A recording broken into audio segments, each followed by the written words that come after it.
आज बसिबो राज्य कैबिनेट बैठक एकाधिक गुरुत्वपूर्ण निष्पत्ति उपरे लागिपारे मोहर आगामी 25 तारिख में राज्य बजेट आरंभ होगाकू जाउछि। एहा पूर्व आज अनुष्ठित होगाकू थिबा बैठक बेस गुरुत्वपूर्ण बोली मन करा जाउछि। बैठक में कृषि जल संपद योजना और संयोजन आईन पूर्त विभाग संपर्कित केतेगुड़िए निष्पत्ति निया जाय पारे। गत 19 तारिख में हाइकोर्ट रे राज्य सरकार जस्टिस रघुवीर दास कमिशन रिपोर्ट कैबिनेट बैठक में उपस्थापन करने नहीं सत्यपाठ दाखल करथिले। अन्यपटे आज हाइकोर्ट रे एही मामलार शुणाणी हेबार अछि। श्रीमंदिर रत्न भंडार चाबी होजिबा प्रसंग नहीं दायर होइतिबा मामलार हाइकोर्ट पुनश्च शुणाणी करिवे।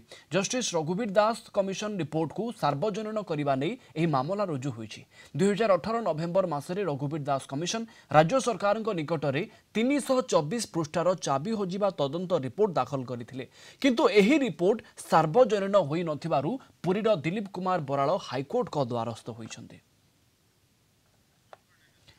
ए संपर्क में अधिक सूचना पाई आम सहित जोड़ी होती आम कटक जोनाल हेड विभूति साहू। विभूति ए खबरटी अत्यंत गुरुत्वपूर्ण बोली मन करा जाय पारे। उपस्थापित हेब रत्न भंडार चाबी रिपोर्ट जहाँ उपर समस्त नजर रही। गत 19 तारिख में आपड़ जानते हाइकोर्ट राज्य सरकार जस्टिस रघुवीर दास कमिशन रिपोर्ट कैबिनेट बैठक में उपस्थापन करने नहीं सत्यपाठ दाखल करते। अंतत पक्षे आज यहाँ उपर समस्त नजर रही। राज्य कैबिनेट बैठक बसुची 10:30 बेले विभिन्न प्रसंग गुरुत्वपूर्ण प्रसंग आलोचना हम सहित ये जहाँ की जस्टिस रघुवीर दास कमिशन का रिपोर्ट कहा कैबिनेट रे उपस्थित होबार अनेक संभावना रही।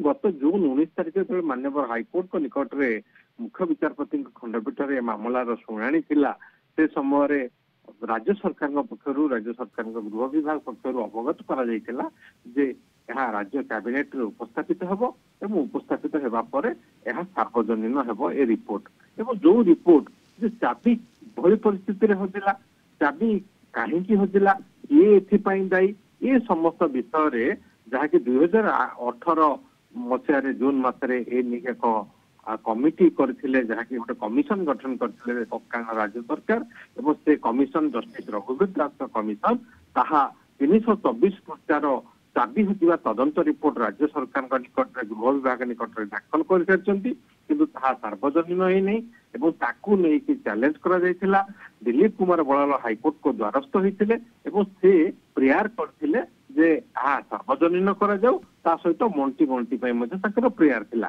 किंतु ए दिगरे जे रिपोर्ट को सार्वजनीन करने राज्य सरकार जवाब दाखल कर तलब करथिले ओडिशा हाइकोर्ट एवं राज्य सरकार जवाब रे कहिथिले जे राज्य कैबिनेट रे उपस्थापित हेबो एवं अन्य पटरे आज ए मामलार शुणाणी माननीय हाइकोर्ट को मुख्य विचारपति खंडपीठ में रही जेहेतु आइटम नंबर 46 रही तो आशा हुए तो ये मैटरटी ए मामलाटी अपराह्न लंच ब्रेक पर ही आसो ता पूर्व राज्य कैबिनेट रे जदि उपस्थापित हो सारी जस्टिस रघुवीर दास कमिशन रिपोर्ट ताहले राज्य सरकार पक्षर हाइकोर्ट को से अवगत खाली करा जीवो जे आज यहाँ राज्य कैबिनेट रे उपस्थापित होईछि एवं यदि राज्य कैबिनेट रे उपस्थापित होइतो ताहा अवगत करवा सहित ताहा सार्वजनीन करिया पई माननीय ओडिशा हाइकोर्ट से नहीं निर्देशनामा दे पारंती।